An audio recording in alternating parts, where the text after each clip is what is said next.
Di nomor 5 ada Jill dengan tim Bigetron Esports. Bagi kalian yang sudah kenal dunia esports sejak lama, pasti tahu sama yang namanya taunting. Taunting adalah tindakan atau melakukan hal berupa sindiran dalam bentuk perbuatan atau kata-kata. Dan taunting menuai skandal yang dibahas kali ini adalah dari pemain Mobile Legends yaitu Jill. Saat itu dia masih bermain untuk tim Bigetron pada ajang turnamen Backcraft Game Prime 2018. Saat melawan Airwolf, bukannya membantu timnya menghancurkan base lawan, Jill malah melakukan recall di depan markas lawan. Aksi inilah yang disinyalir mencederai sportivitas dan membuatnya mendapatkan hukuman pemotongan gaji dari manajemen Bigetron. Padahal kalau sekarang recall di depan markas musuh udah dianggap biasa. Bisa dibilang taunting recall ini dipelopori oleh Jill ya. Sayangnya harus berujung sanksi potong gaji. Nah, di nomor 4 ada Watt dengan Onyx Esports. Di esports, tindakan poaching dianggap sangat tidak sportif, sebab mengambil pemain dari tim lain tanpa izin atau kesepakatan kedua belah pihak merupakan skandal yang berat. Pro player Indonesia pun pernah merasakan tersandung kasus ini, hingga mencoreng reputasinya. Seperti Watt yang telah juara di MPL Season 1, hengkang dari squad Airwolf. Perpisahan secara tiba-tiba ini memang menimbulkan pertanyaan besar dari para penggemar.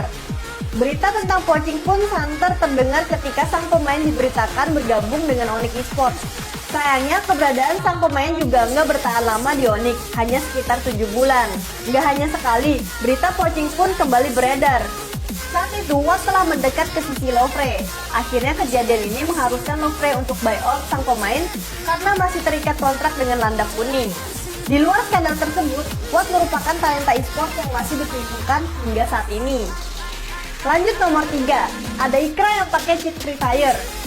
Baru-baru ini muncul sebuah berita yang menggemparkan para pemain Free Fire, bahwa ada salah satu anggota tim dari Messi yaitu Ikra telah mengakui menggunakan program ilegal atau biasa disebut cheat. Ikra yang memang telah sempat dicurigai oleh banyak pihak menunjukkan seolah-olah dia tahu di mana letak keberadaan musuh serta gaya bermain yang aneh. Dan kejadian ini terekspos pada turnamen Free Fire yang diikuti banyak tim besar di Indonesia. Karena kejadian ini, Ikra mendapatkan sanksi kick dan ban dari tim Messi. Kasus Ikra tentunya menjadi peringatan kembali untuk semuanya, agar tidak menggunakan program ilegal dan selalu menjunjung tinggi fair play. Menggunakan cheat, cepat atau lambat hanya akan mematikan karir kalian jika ingin menjadi pro player. Next, nomor 2 ada Cupau dengan Reza Arab Octavian. Pro player PUBG Mobile Cupau tersandung skandal pelanggaran kontrak dengan tim besutan YouTuber Reza Arab, WoW Esports. Saat itu, Cupau ditindak melalui somasi karena bermain untuk tim Lovre saat masih terikat kontrak dengan WoW Esports.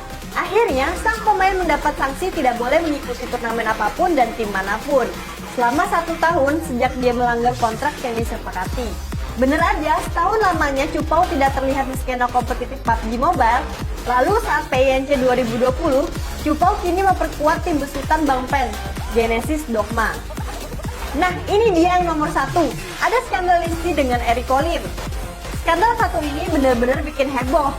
Gak cuma di skena esports, tapi juga sampai dibahas sama Lambe Turah. Kebayang gak tuh hebohnya? Memang Listi jadi buah bibir saat ini.